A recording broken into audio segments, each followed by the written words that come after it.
cannot speak about the archaic, of course. Yeah. Nuccio Ordine is a professor in Calabria, in the University of Calabria, and established or found term which put it in a book, the useful of the useless.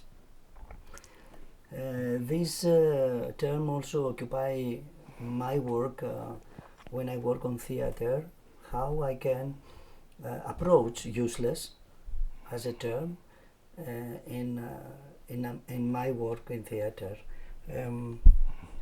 Can we do theater with materials which are useless? You're asking me? Yeah. No, I don't think that a theater is useless. For the first, it's very useful to yourself who are doing it.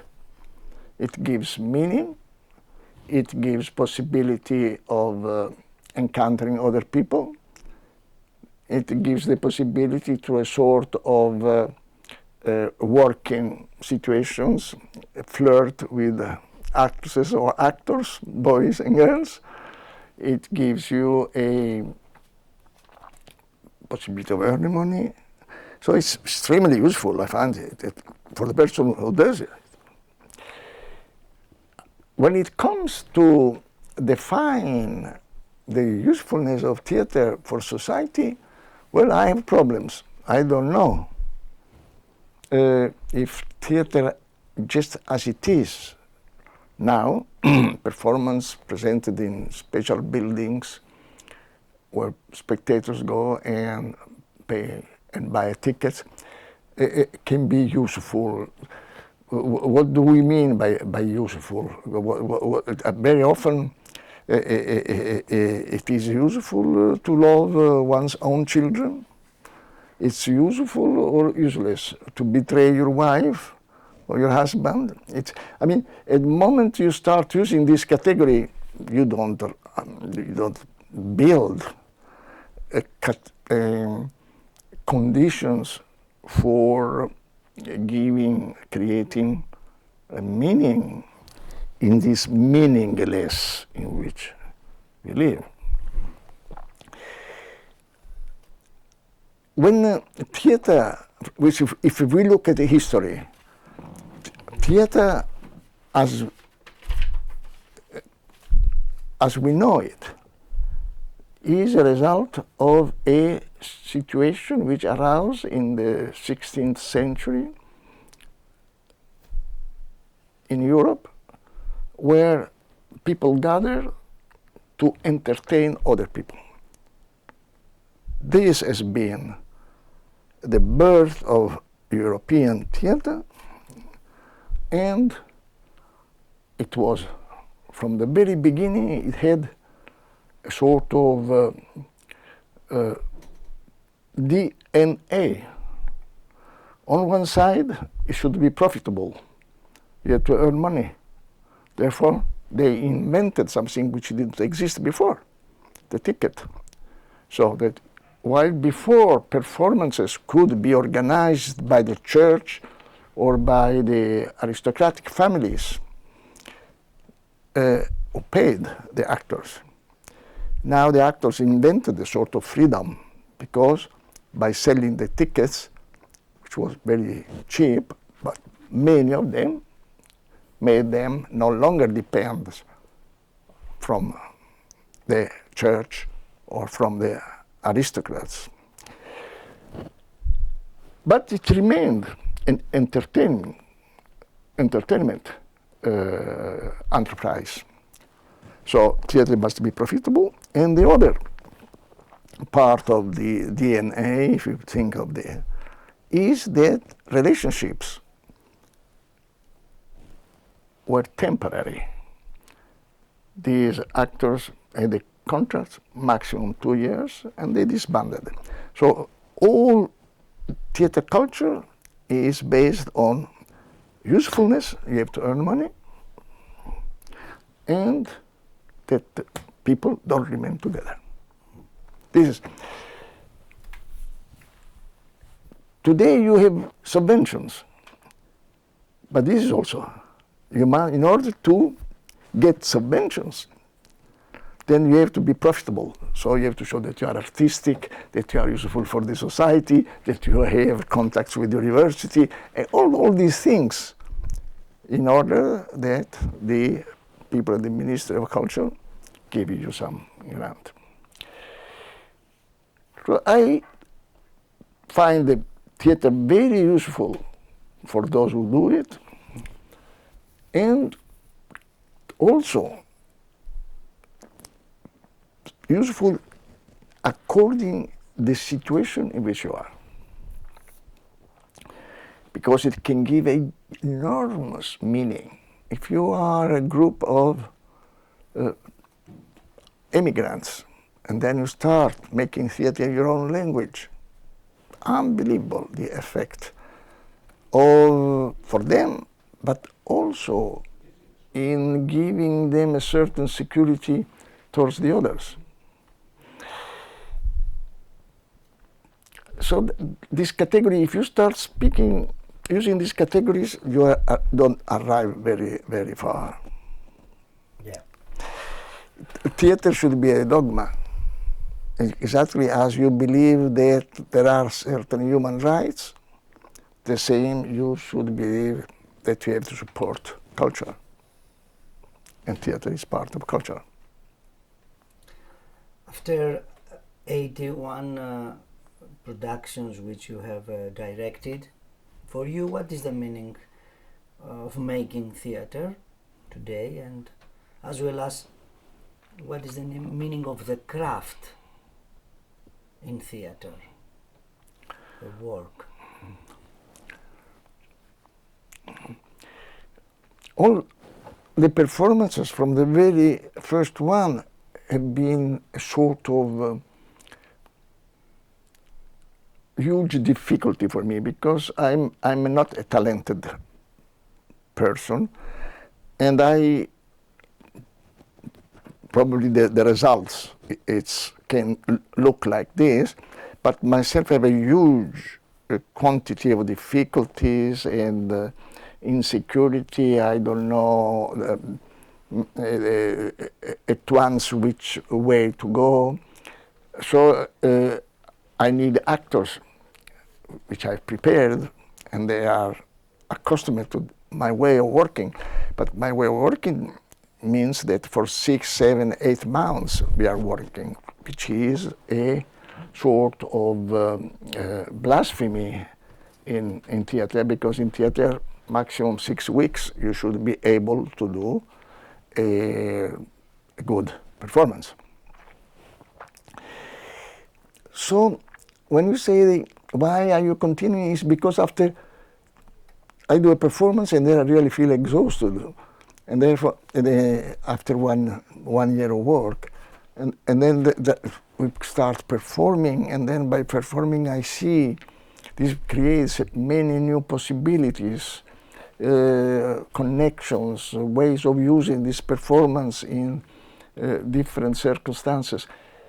And then I prepare after 2-3 years for a new performance, because the performance is the moment where you fight against the entropy which characterizes the life of a theater group.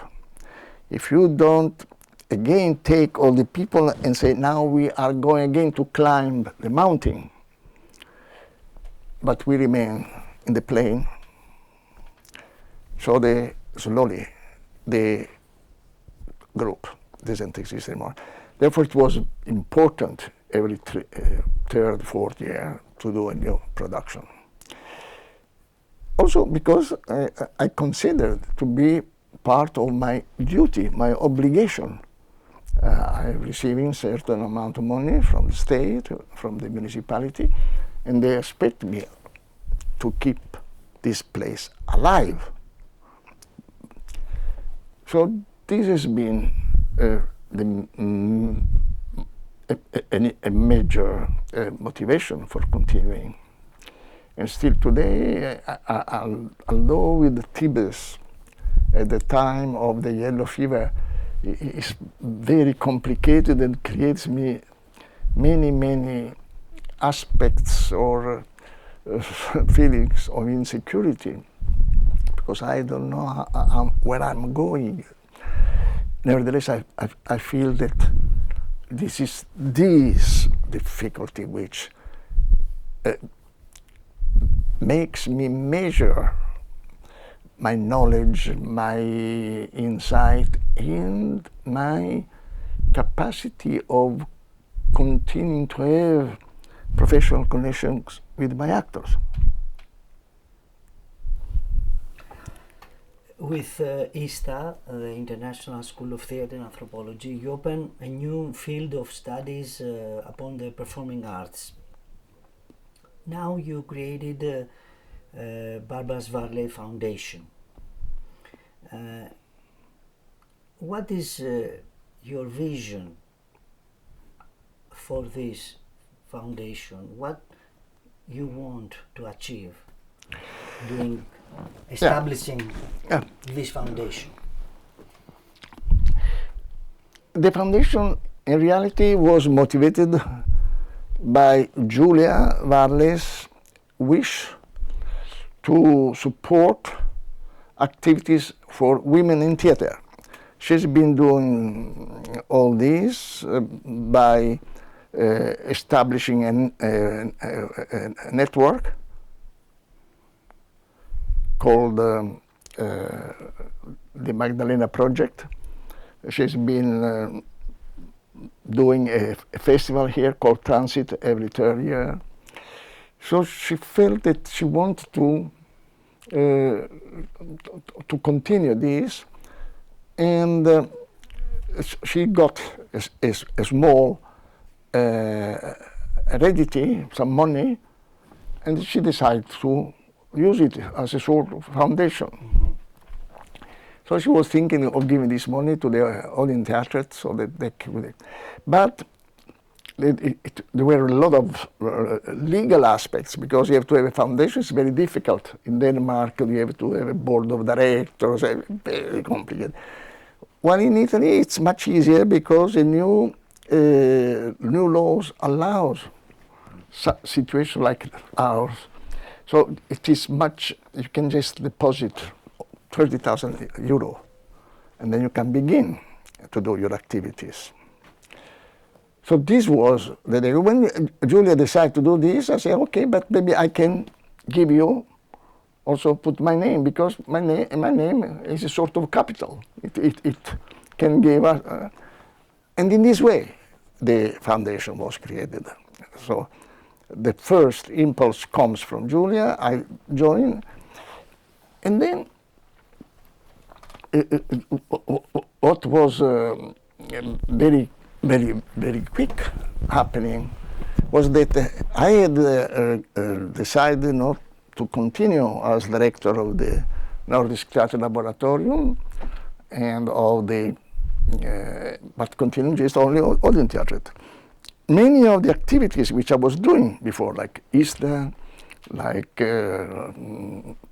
Transit Festival, which belonged to the political vision I have of my profession, was no longer within the interests or possibilities of the new director, because he wanted to give priority to a new generation. So if you invest in the new generation, you can't invest in transit festivals or in Easter, you see. So I suddenly had to use the foundation for the political aspect of my meaning, finding a meaning in this profession in theatre. What do I mean by political? For the first is the responsibility you have to transmit knowledge. I remember how important it was for me to find people, books, situations who made me feel that I got something which I can use for my own way, development. And therefore, for me, the ISTA has become a project for sharing knowledge as cheaper as possible, therefore open access. I think that technology, digital technology, can help. Young generation who has no money to travel, who is far away, that suddenly can read a lot of materials, books, etc. And this conversation I was mentioning before, that every month the Journal of Theatre Anthropology, which is also on open access, these sessions of ISTA, which of course you have to pay because, but it permits to gather all these experts who can have the possibilities of sharing their knowledge. So this is the purpose of the foundation, of doing activities which in reality it's no longer possible to do with the NTL, Nordic Theatre Laboratorium.